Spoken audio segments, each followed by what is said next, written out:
sinasabi ng lahat sa isang kagaya ko, isang taong grasa, isang taong palaboy-laboy, isang taong grasa, natutulog kahit saan. Lumipas lang ang magdamag.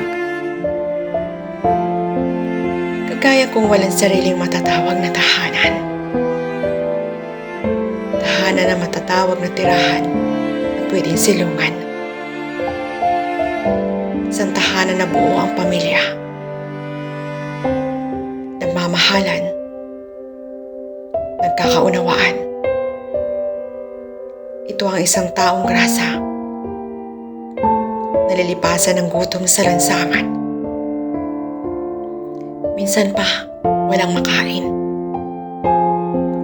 Minsan tira-tirang pagkain pa upang malamanan ang aking sikmura. Isang taong grasa na tanging kinakain ay ang tira-tira ninyong pagkain.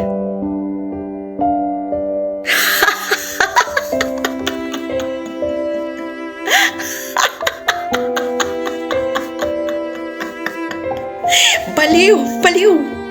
Baliw!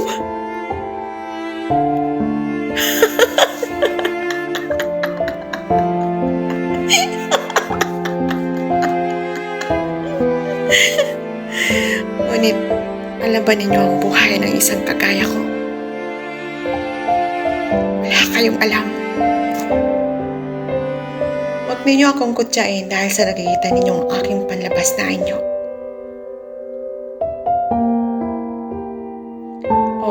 Isa akong taong grasa na kahit saan abutan upang mairaos ko ang lamig sa magdamag. Kayo, buo ang pamilya. Ngunit nagmamahalan ba kayo? Ngunit alam ba ninyo ang salitang pagmamahal? Marunong ba kayo magrespeto sa inyong mga magulang? Mapalad kayo dahil nasa inyo na ang lahat. Ngunit huwag kayong mapag-imbot sa ibang tao. Mapalad kayo dahil may mga magulang na nagmamahal sa inyo. Mga kaibigan, salapi, tirahan na pwedeng silungan. Dumating man ang bagyo, di kayo mababasa. Ngunit hindi kayo marunong makontento kung anong binigay ng Diyos sa inyo. Hindi kayo marunong makontento at maging masaya sa buhay na tinatamasa ninyo. Nakakalimot kayo sa Diyos kung ano ang tinatamasa ninyong kaginawahan na ibinigay sa inyo.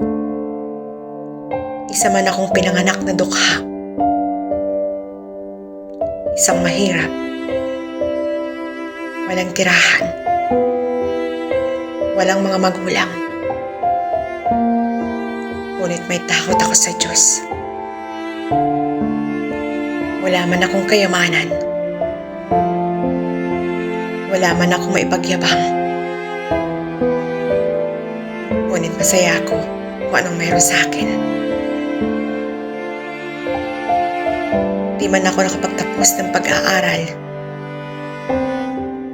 Ngunit mas nakakaunawa at nakakaintindi ako sa mga tao matataas ng pinag-aralan.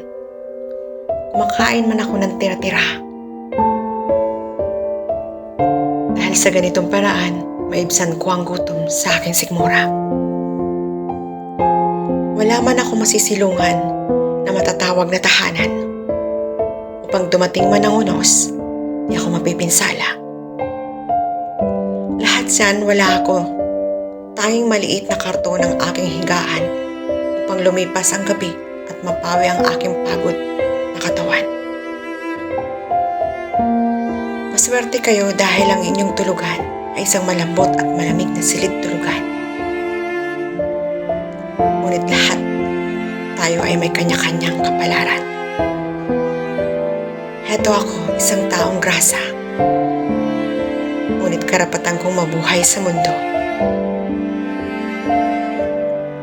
Lahat tayo ay pantay-pantay sa mata ng Diyos. Di man tayo pantay sa tinatamasa dito sa lupa. pagdating sa paghaharap sa Kanya at paglilitis. Pantay-pantay tayong lahat. Isa lang ang tanging pagkakaiba natin, naging mabuting tao ako sa lupa.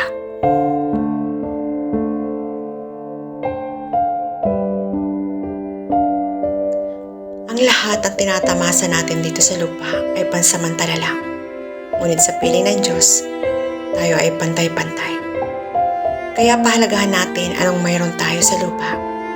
Marunong tayong makontento at mahalin natin ang ating mga magulang at mga kaibigan. At matuto tayong magpasalamat sa lahat ng mayroon tayo.